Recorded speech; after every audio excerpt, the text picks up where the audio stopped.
Welcome back everybody to the Joe Osmond Show. I'm your host, Joe Osmond, for today's video here, and we are back. And I said we had to split this episode in two parts here, because there was way too much course for the first one. The fall MLB stuff, and we got through all that, so let's get in here now to the NFL. And boy, has a lot happened here within the last couple of weeks here, as, of course, we all know some big games, some big news, and, of course, if you're a Broncos fan, big disappointment. By big, I mean having to watch their team lose to 70 is someone no one thought we would see this year, yet here we are. So, yeah, let's get into it here. So, first off here, let's talk a little bit. A lot of my fans are Steelers fans, so, I'm going to start. Normally I wait off a little bit, but you know what? Today I'm going to start off a little bit here. Start from here, so let's get that going here. So, first off here with the Pittsburgh Steelers. The offense. It's just as bad as last year, if not worse. Because the clown Matt Canada is still here. Yeah.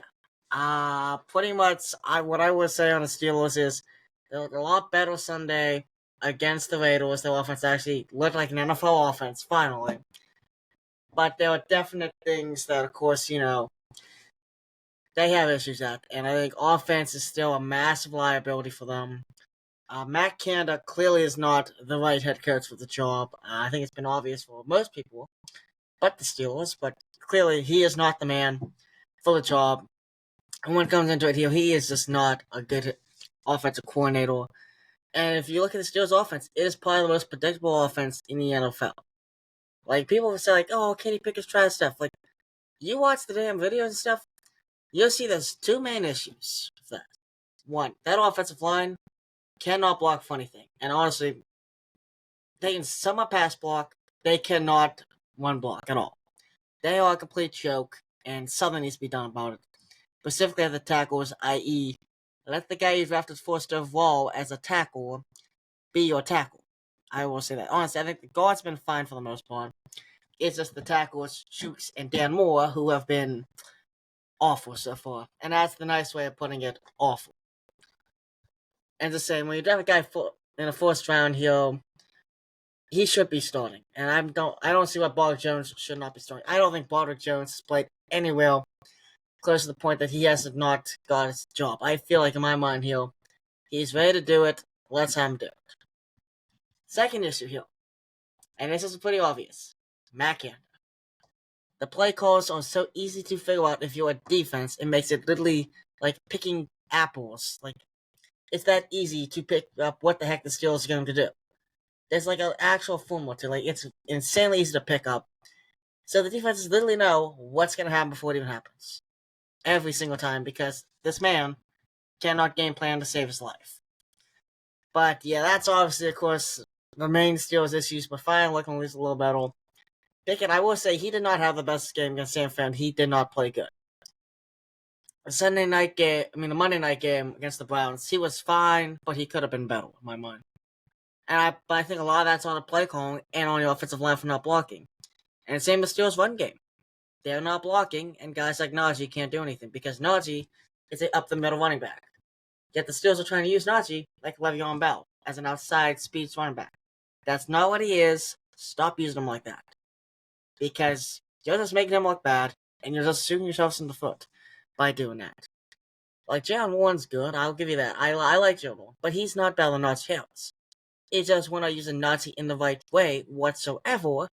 So that's why, of course, obviously, the Steelers offense looks the way it does. That's why, of course, Jaylen Warren is getting more snaps, because they're using it in a different way. And honestly, in my opinion, the way they're using the running game is awful, and they need to switch that immediately, because you should be running it up the middle, and you should be able to run it up the middle. Especially for a guy like Najee, and that's what the Steelers need to do there. Defensively, they're pretty much fine. I really like Keanu Benton, of course, coming in for Cam Hayward, who's out for 8 weeks. I think they've all overall done a good job, other than Wallace. But Wallace he had a good game on Sunday night, so I'll give credit where credit's due. He had a nice rebound game, so that's good to see out of him. But yeah, that's pretty much it on the Steelers here so far. Well, let's talk about the Browns for a sec. The rival Browns. What happens there now that Nick Chubb is out for the year? Of course, an MCL injury, so somehow avoided the worst, which is amazing, but still has the MCL. What happens there? Because Deshaun Watson, at least first two games didn't look the best. He had a better game against the Titans this week, but he was playing the Titans defense, which, obviously is not a defense that's that good. So you have to wonder here, start thinking, what exactly is making this go the way that it is? Like, what do you do here for Cleveland? Because that defense has been phenomenal this year. I will say that. Joe Woods, who's just been hired as... Actually, no, not Joe Woods. Joe Woods is the old one. I gotta check the name here on the new one. So now I got mixed up between the two. Let's see here. Jim Schwartz. Yeah, Woods is the old one. Jim Schwartz is the new one. I got him mixed up. I flip-flopped, but yeah. Schwartz has got this defense looking great. I think this is honestly a top 5 defense in the NFL. The Browns were this. They had a really good secondary last year, but they just couldn't put all the pieces together. This year they have, and they have a very good unit on defense. And honestly, defense does win championships. Now, do I think the Browns are winning one? No, but I think they're going to win a lot of games thanks to that defense this year. And I think that's how they win the games. Because I think, honestly, running game-wise, they're not going to have much because they don't have Chubb. Like, signing Kareem Hunt's going to help. I think definitely that was the right move to do. I like that move. But you also have to wonder here, is this really going to help them out here to this point of, getting back there and getting up to expectations? And what I feel on that is, I don't think they'll hit exactly the expectations they had. However, I do think that they will definitely be a lot better team than last year. I think they do make the playoffs, honestly, if they keep it going and play the way they do. Because I think that defense is an insanely good defense. We've seen what it can do against offenses and how it's strife with them pretty much. But it seems like the only way to beat this team right now is scoring 2 defensive touchdowns on them. That seems to be the only way, i.e. this is what the Steelers did. But yeah, definitely a very good team. And losing Nick Chubb, as awful as it is, I think this team still definitely has a chance. So Browns fans, honestly, should not be counting themselves out just yet. I think there's a definite chance for them to do something this year. Not saying Super Bowl, but I'm saying definitely make the playoffs. And we can see from there what happens. But they do have a definite chance to do something there and get on that side. Back to hopefully winning, which they have not seen in a while. But yeah, so let's move on here more. So that's on the Broncos last episode, so I don't think I'm going to do it again here. But if you watched the last episode, episode 21, you know what I was saying about the Broncos and the Dolphins. I would say the Dolphins looked very good. I'm very happy to see what the Dolphins have been doing. Mike McDaniels has done a spectacular job down there as head coach, and Tua is finally a healthy Tua is a very good Tua, and that clearly has shown so far throughout the season here, as that has been an elite offense, and they honestly put up 70 without Jalen Waddle. Like, if they didn't have Jalen Waddle, I don't even want to know what the score of that Broncos Dolphins game would have even been, but it would have been something crazy in my mind. So definitely, of course, a lot of great things for the for the Miami Dolphins on that front. The Denver Broncos, on the other hand, if you watched the last episode, I'm not going to repeat the same thing over again, but they look awful. Like, when I mean awful, they're getting Caleb Williams this year. Like, it's them or the Bears who's getting Caleb Williams. Like, I'm dead serious. Like, I don't think any other team in the whole entire league looks as bad as the Broncos. Like, even the Bears, I think, are better than the Broncos. Like, they've choked 2 massive games, and then they gave up 70 against the Dolphins. Now, I get the Dolphins are Super Bowl contenders. They are definitely 100% Super Bowl contenders. I understand that, obviously, But 70 points? 70. That's 10 touchdowns. And I think there may be some field goals in there, too. But I know they scored at least 10 touchdowns. I don't know how you do that as an NFL defense. Like, this is the NFL. Like, this does not happen in games often. Like, I think the last time it happened was like the 80s. That shows you how bad this Broncos team is. And trust me, they'll be in the running for Caleb Williams. And honestly, they may get him pretty easily if they keep it up. The only bright spot, honestly, for them has been Russell Wilson. I think he's actually looked fine. Like, he's looked a little more like himself this year. He's had actually a better year than what he had last year. The rest of that team, they're a complete joke. Where is Jerry Jeudy? Where is he?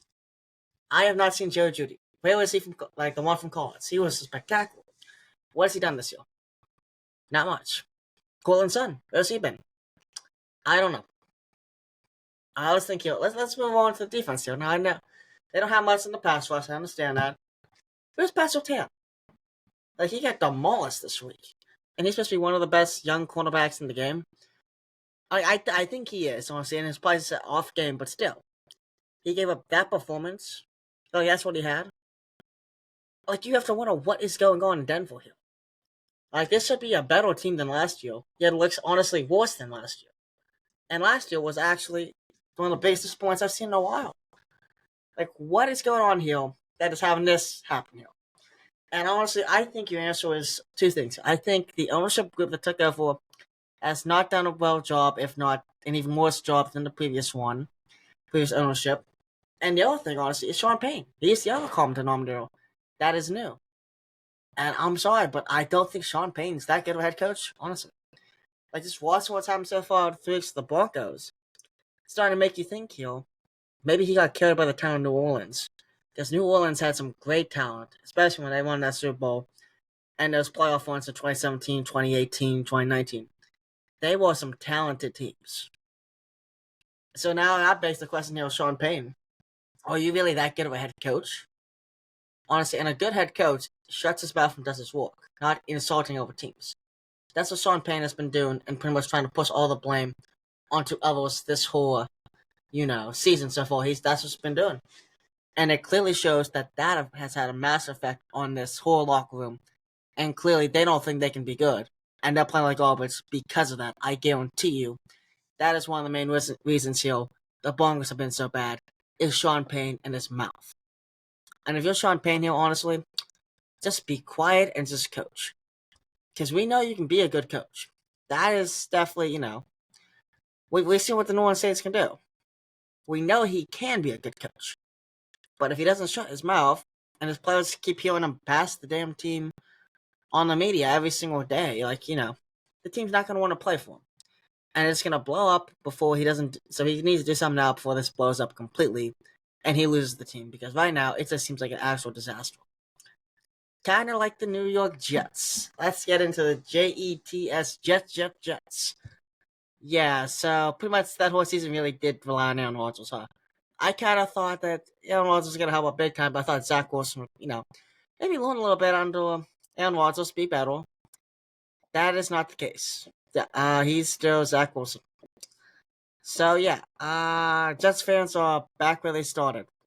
They had one whole drive of Aaron Rodgers. Actually, not even a full drive. They had like half a drive, maybe? And then that was it.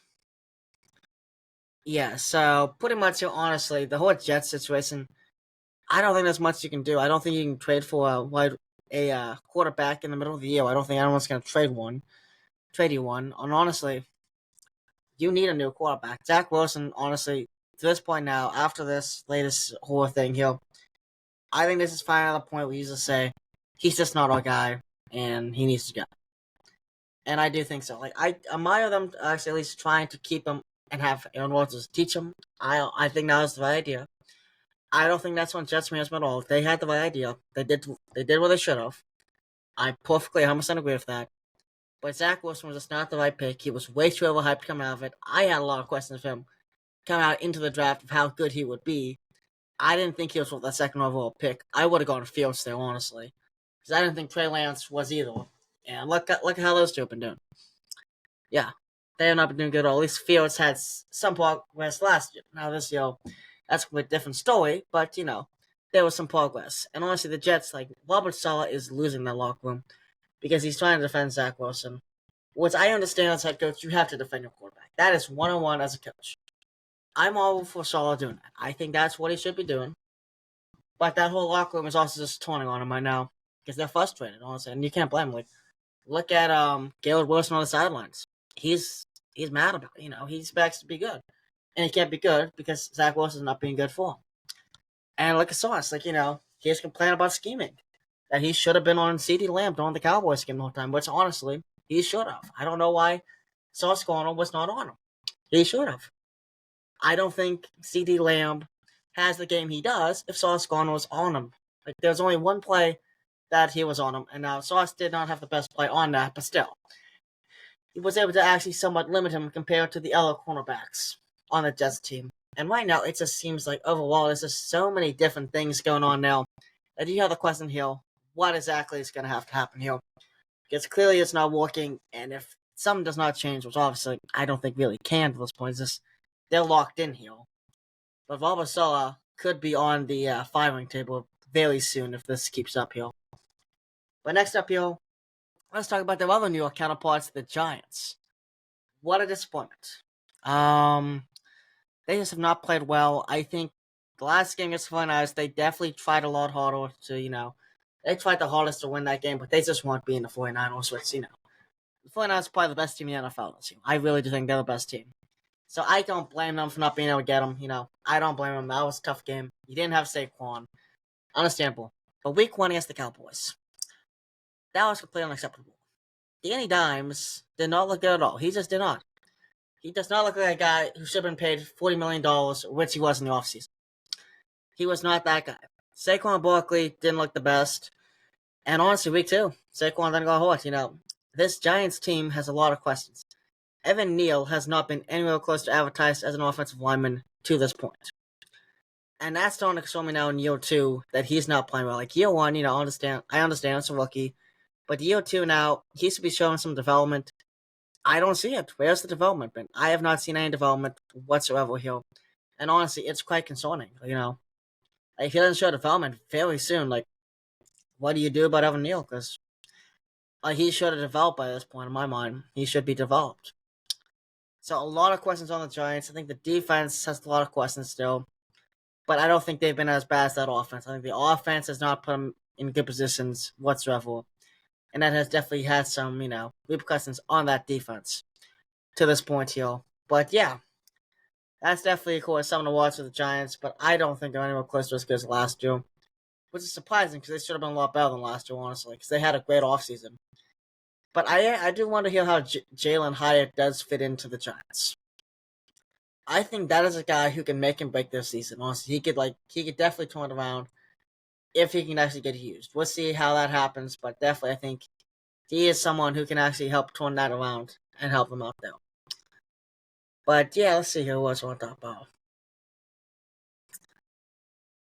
We talk about the 49ers. They're pretty much, I will talk about them, but pretty much they're just destroying everyone, so there's not much to talk about. But defensively, they're really good. Offensively, they're really good. There's really not much to talk about the 49ers. They just pretty much destroy you for the most part. I had a team in mind, but I'm forgetting who I was going to talk about. Let's see here.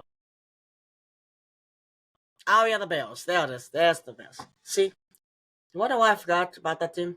Because the Bears are so unforgettable that you don't even want to watch them anymore. Because they were actually awful. Let's talk about how bad the Bears are. So, Justin Fields, who was drafted 11th overall in the 2021 NFL draft. And let's just say, so far, the Bears finally thought they had their guy and probably had the best quarterback in franchise history finally to this point here, which is amazing how bad our quarterbacks they've had. But yeah, they have had some bad ones, and honestly, Jay Cutler right now is probably the best one I've ever had. And I'm not even joking, that's actually 100% true too. That's the saddle thing. But they finally had their guy, and this whole year, they're 0-3, and they just look awful on offense. Justin Fields looks nothing like he did last year. This whole mobility, they have not used any of it so far. So his throwing ability has honestly somehow regressed. And it wasn't that good to begin with. But it somehow regressed and got even worse to this point. And people have to question here, what's up with the coaching? Now, Justin Fields, of course, obviously not going out and, calling out the coaching. Which is very rare for a player to do, but we're seeing it here. So you got to wonder here, in the Chicago organization, what exactly is going on here? Because they got DJ Moore now too. They actually made some good improvements on the offseason. I didn't expect them to be that good, but I expect them to be a decent team, like middle of the road. They've been completely awful. Let's talk about the offense for a sec. DJ Moore has been not used as much as he should be, and it's honestly caused him some issues just because he has not got the playing time that he really needs. He just has not got used the way he should be, and hasn't really adapted well to the offense to this point. Darnell Mooney, he's been fine. He's been normal like himself, so, decently good. Chase Claypool. Maple Twan himself. the guy the Steelers traded last year. They have not won a game. The Bears have not won a game since they have traded for Chase Claypool. That should tell you enough of how bad the Bears have been. Because that trade was like in October. And that's the trade deadline was last. It was like end of October. It's only been a whole year since they haven't won a game. Yeah. So honestly, the questions have to come out here like, is the coaching really that good? I don't think it is. I think it's awful coaching. I don't think they have a good head coach whatsoever. I was very like, wow, when they hired this guy. I was like, I don't know who this guy is. I had to look him up. You know what I mean? So now you gotta have the question here and ask, what exactly do you do for the Bears? And also, of course, now out of DC, I'm not gonna get into what DC thinks because there's so many rumors and stuff, but allegedly he did bad things and the FBI are involved. So, yeah, that tells you enough about the DC, and that tells much about the Bears in general, that it's a disaster going on, and I don't know what really fixes it, but something's going to have to break here before something happens, if you know what I mean here. Something is going to have to break. But yeah, and I think we're going to talk about one more team here I want to talk about here, and that is the Detroit Lions. This has been an impressive team, and I've actually wanted to talk about them for a while here. Well, let's talk about the Lions.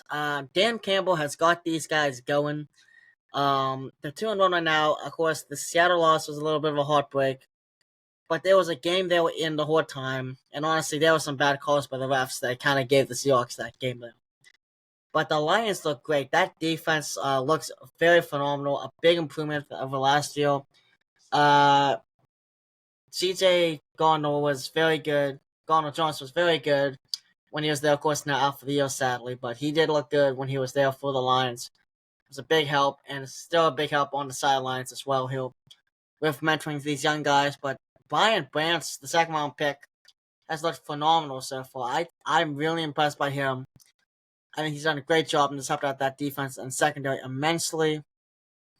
I think overall the Lions looked great. But now, definitely, of course, Jahmyr Gibbs is the big question for the Lions here. Because they drafted him 12th overall as running back, which was the big shock to everyone. I didn't even have Gibbs going. I think I had Gibbs maybe late, like 41 at the highest. Like, that's what I had. Like, I thought he was a second round pick for sure. Went to the first round. Like, they reached on their picks, but Gibbs has shown some flashes of greatness. I will say that, but he needs a lot more to work on. And honestly, I think the Lions, I think they'll make the playoffs. I don't think they'll have a problem with that. But their postseason, what happens in there, they will live and die by Jahmyr Gibbs. Like, if he does well and he is what they thought they drafted at 12th overall, he will be very good and he will get them where they need to be. If not, then the Lions will not be getting that far. And that's what I would say on the offensive side. But Jared Goff, of course, has looked great still. Looking as good as he was last year, I feel like. Amon-Ra St. Brown, just as advertised. The other wide receivers as well have done good jobs to this point here. And the defensive line, specifically Aiden Hutchinson, have balled out to this point. And it just makes the Jaguars look even more stupid for not taking Hudson first overall. Like, honestly, I just kind of got screaming, take Hudson first overall. You know what I mean? Like, it was common sense. Take him first overall, trust me. This guy's going to be a beast. They didn't, and they decided Trayvon Walker, who was very questionable to me at best. And I don't even know where I even had him drafting, like going draft-wise. But I knew he was a questionable pick at best. And look at how both teams gone. Like, the Lions look great, and the Jags, well, that's something else here, but I'm not going to get full on that, but they have not looked good so far. And now, definitely, of course, that will pretty much, of course, the Lions have looked great so far, and I'm very impressed with the Lions. And that's pretty much it here for this episode. Thank you guys for listening in or if you're watching on YouTube. Thank you guys for watching. Please comment, like, and subscribe, and tune in for more. Have a good one, everyone.